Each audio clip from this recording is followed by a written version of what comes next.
நாம் தமிழர் கட்சி தலைமை ஒருங்கிணைப்பாளர் சீமான் அவர்கள் ஒரு முக்கியமான ஒரு பிரச்சனையை பேசியிருக்கிறாரு. தனியார் பள்ளிகளுக்கு மட்டும்தான் ராஜ்மோகன் அமைச்சரா சீமான் கேள்வி எழுப்பியிருக்கிறார். உள்ளபடியே உணர்வுபூர்வமான ஒரு கேள்வி. பல கட்டிடங்கள் மேல்குறை ஒழுகலாக இருக்குது, தளங்கள் விரிசல் அடைஞ்சிருக்கு, மேல் தளங்கள் விரிசல் அடைஞ்சிருக்கு, வெள்ளை அடிக்காமல் இருந்திருக்கு, பராமரிப்பு இல்லாமல் இருந்திருக்கு, குடிநீர் வசதி இல்லாமல் இருந்திருக்கு.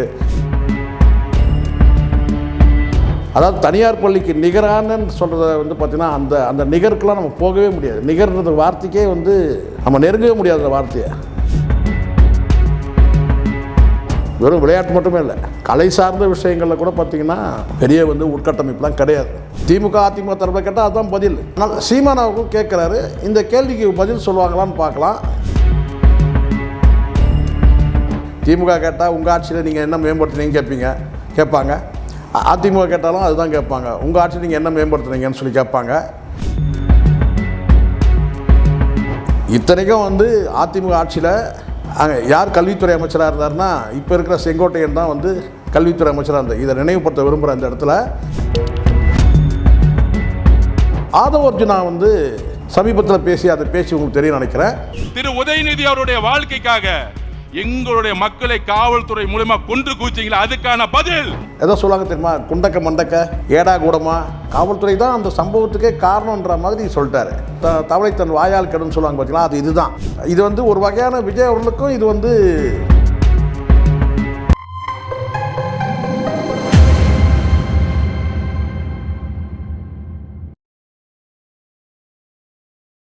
வேங்கை வயல் நேயர்களுக்கு என் அன்பான வணக்கம். சேனலை யாரெல்லாம் சப்ஸ்கிரைப் பண்ணலையோ உங்களால் சப்ஸ்கிரைப் பண்ணுங்கள். பக்கத்தில் இருக்க பெல் பட்டனை ப்ரெஸ் பண்ணுங்கள். அப்போ தான் நான் போடக்கூடிய வீடியோ உங்கள் பார்வைக்கு வரும். இப்போ முக்கியமான ஒரு விஷயத்தை பற்றி இப்போ பேசணும். நாம் தமிழர் கட்சி தலைமை ஒருங்கிணைப்பாளர் சீமான் அவர்கள் ஒரு முக்கியமான ஒரு பிரச்சனையை பேசியிருக்கிறாரு.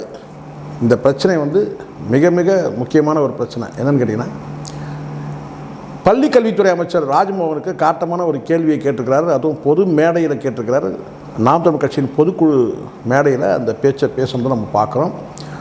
உள்ளபடியே உணர்வுபூர்வமான ஒரு கேள்வி.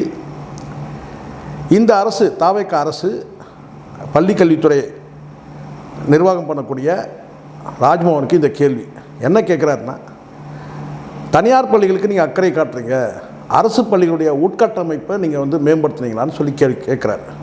காரணம் என்ன தெரியுங்களா? இதெல்லாம் நம்ம பார்வைக்கு வர்றதில்ல.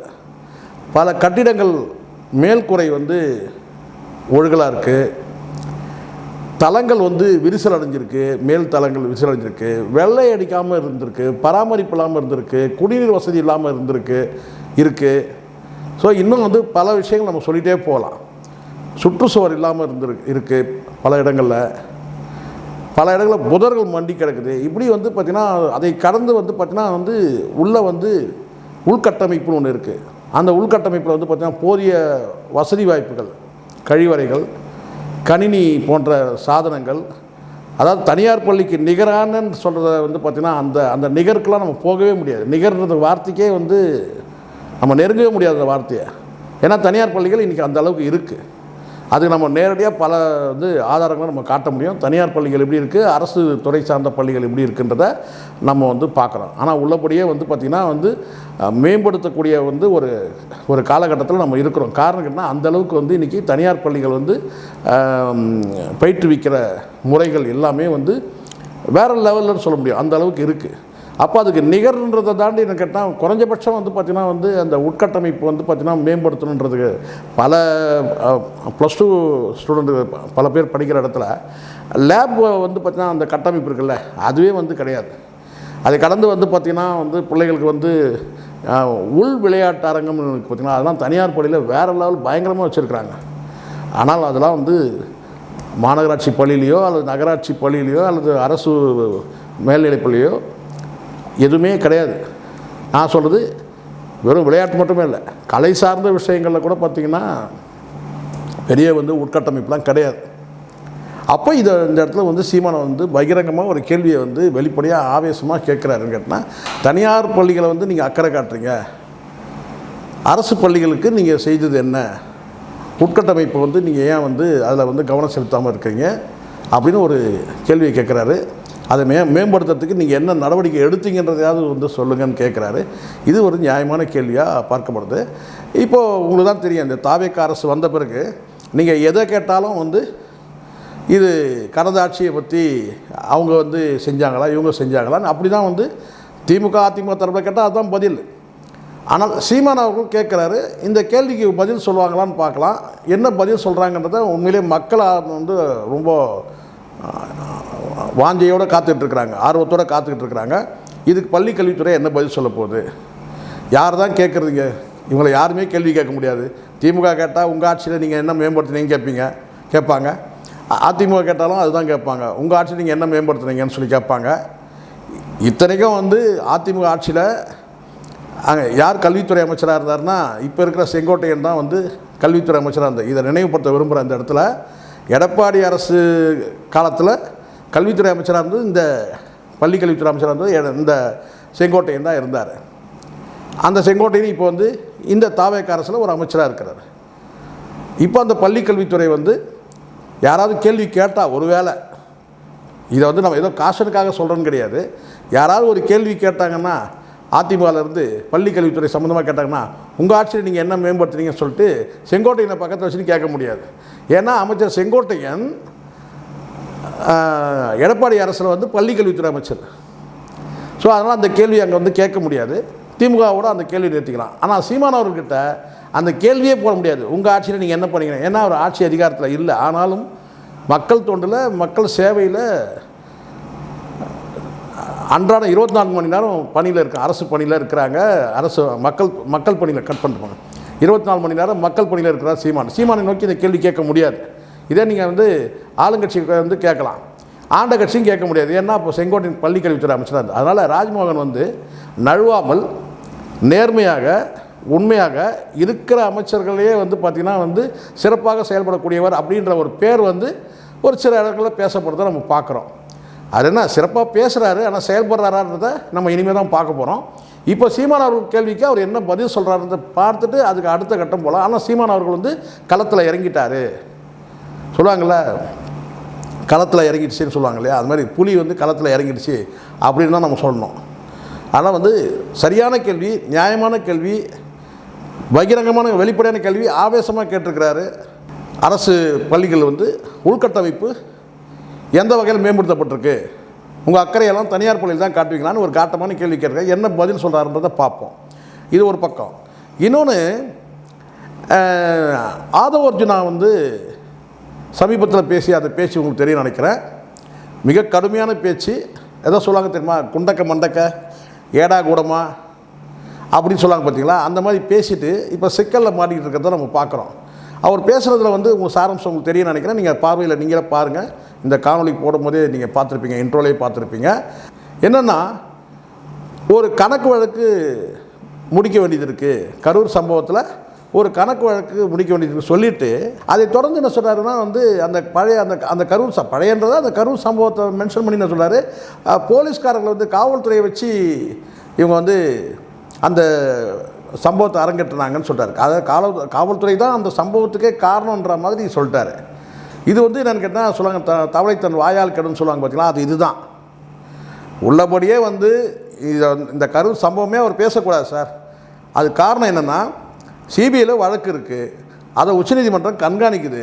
ஓய்வு பெற்ற நீதிபதியை வந்து பார்த்தீங்கன்னா அது பார்வைக்கு வந்து பார்த்தீங்கன்னா வந்து அது மானிட்டர் சொல்ல பண்ண, அதாவது மேற்பார்வை வந்து பண்ண சொல்லியிருக்கு. இவ்வளோ உத்தரவுகள் இருக்கும்போது கரூர் சம்பவத்தில் விஜய் அவர்கள் அங்கே போராடுறதுனாலேயே அதை மென்ஷன் பண்ணி வந்து பொது மேடையில் வந்து தன்னை ஒரு பெரிய பேச்சாளராக காட்டிக்கணும்.